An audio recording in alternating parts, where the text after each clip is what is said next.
रांची के खिजरी विधानसभा में 20 नवंबर को वोटिंग होनी है और अब जो है जो प्रत्याशी हैं चुनाव प्रचार कर रहे हैं और खिजरी से भारतीय जनता पार्टी के प्रत्याशी राम कुमार पाहन हैं। राम कुमार पाहन पहले भी विधायक रहे हैं और अब जो है समय कम है और कम समय में तमाम जगहों में इन्हें घूमना है।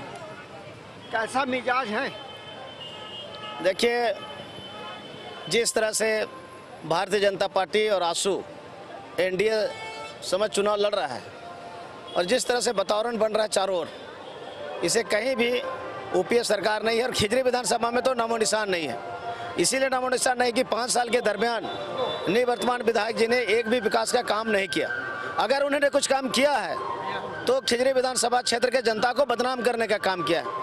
उन्होंने बाहरी कमीशन खोरी करके केस कांड में भारी पैसा उनका पकड़ाया, उन्होंने जेल जाना पड़ा। यही खिजरी विधानसभा को एक तोहफा दिया है।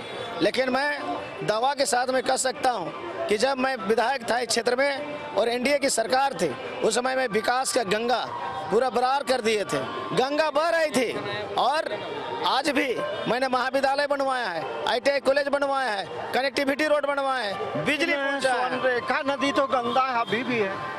सोनरेखा नदी में तो मैं डैम में पुल बनवाए हैं। ऐसा मैं बहुत, अगर हम गिनवाना शुरू करेंगे तो घंटों नहीं सिर्फ खत्म होगा। अच्छा, ये एक बात पता चला है, आपने शपथ कुछ लिया है और यही बंडी जो है वो आप तभी उतारेंगे जब आप चुनाव जीतेंगे। ये उतारना जितना तो जीतेंगे चुनाव, लेकिन बेंडी मेरा चॉइस है, जनता का चॉइस है, मतदाता का चॉइस है कि मेरा जो प्रत्याशी है या तो मेरा जो विधायक बनेंगे उनका लाल बंडी हो, कहीं से भी हम लोग देखें तो पहचान जाएंगे मेरा अपना आदमी। खिजरी का जो मतदाता है आपको क्यों चुने, आप क्या करेंगे?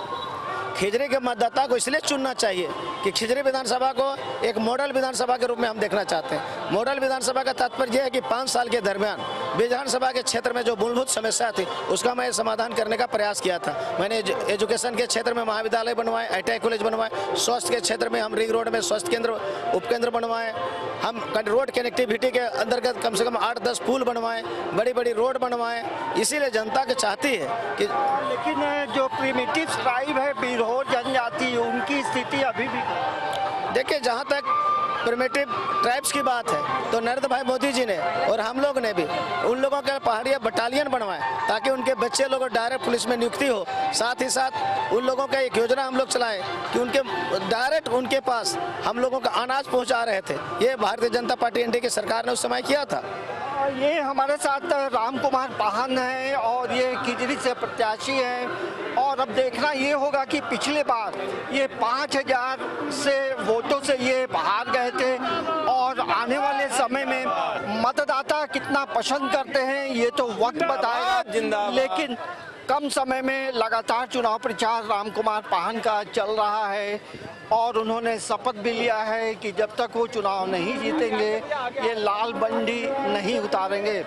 समाचार प्लस के लिए कैमरामैन सुरिन प्रसाद के साथ अंजनी कुमार, रांची।